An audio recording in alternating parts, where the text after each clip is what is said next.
नमस्कार, आदाब और सत श्री अकाल दोस्तों। गणतंत्र दिवस की आप सभी को बहुत सारी शुभकामनाएं। आपका दोस्त, आपका होस्ट IK3 आप सभी लोगों का एक नई क्राइम स्टोरी में आपका स्वागत करता है। दोस्तों, बात कर रहा हूं मैं संजय गांधी की। तारीख थी 23 जून 1980 की सुबह सबसे पहले ये खबर BBC चैनल ने दी कि संजय गांधी नहीं रहे। तब ये अफवाह आम थी कि अचानक हुए इस हादसे के पीछे शायद किसी का हाथ है।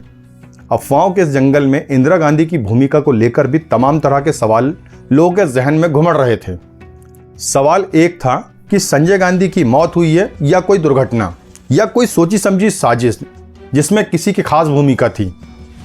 कहा जाता है कि देश की तत्कालीन प्रधानमंत्री इंदिरा गांधी ने संजय गांधी की मौत की खबर सुनने के बाद सबसे पहली प्रतिक्रिया दी थी कि उसकी घड़ियां और चाबी कहां हैं। दोस्तों, आज से 44 साल पहले की बात है। सुबह का टाइम था। प्रधानमंत्री इंदिरा गांधी के घर से एक गाड़ी बाहर निकली जो थी हरे रंग की मेटाडोर। उसे उनके छोटे बेटे संजय गांधी चला रहे थे। वे अमेठी से सांसद भी थे और 1 महीने पहले ही कांग्रेस के महासचिव बने थे। संजय गांधी घर से निकले। बताया जाता है कि मेनका गांधी अपने बेटे वरुण गांधी के साथ थी जो 3 साल का था और उस समय सो रहा था। संजय गांधी की गाड़ी 1 किलोमीटर दूर सफदरगंज एयरपोर्ट पर रुकती है।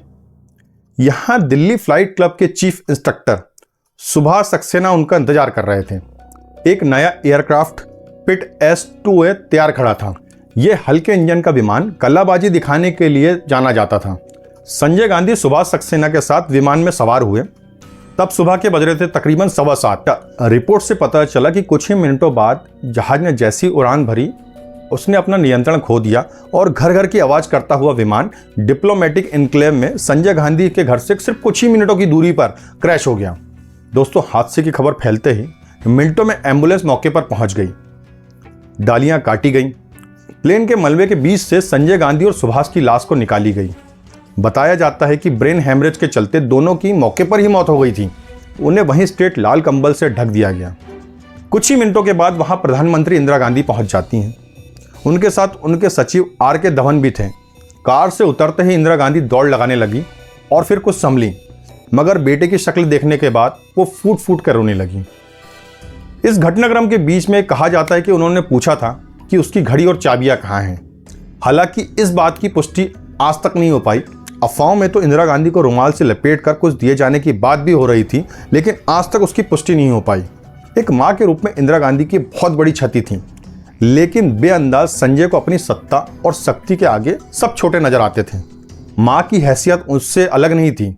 अपनी महत्वाकांक्षा की पूर्ति करने के लिए संजय को किसी भी पद की जरूरत नहीं थी। इनडायरेक्ट रूप से दिखाई देता था कि कांग्रेस के सर्वोसर्वा सिर्फ संजय गांधी ही हैं। संजय का रवैया सियासत में और उसके बाहर भी लापरवाही और जोखिम से भरा हुआ था। कहा तो यह भी जाता है कि संजय की जिद के आगे इंदिरा गांधी एक बेबस मां नजर आती थी, जिसका अंत एक दुखद हादसे में हुआ था।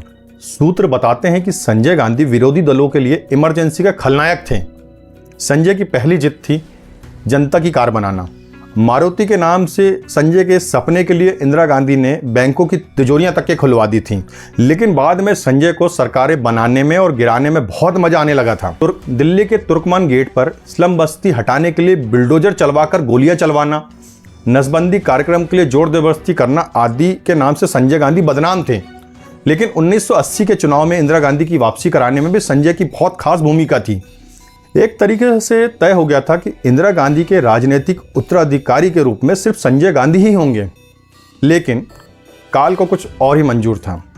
दोस्तों, आपका दोस्त, आपका होस्ट IK3 आपको एक बार और गणतंत्र दिवस की ढेर सारी शुभकामनाएं देता है और आपसे निवेदन करता है कि अगर ये वीडियो आपको पसंद आता है तो प्लीज़ इस वीडियो को लाइक करें और साथ ही साथ चैनल को सब्सक्राइब करें। कल मिलते हैं दोस्तों एक नई कहानी के साथ। तब तक अपना ध्यान रखिए। जय हिंद, जय भारत।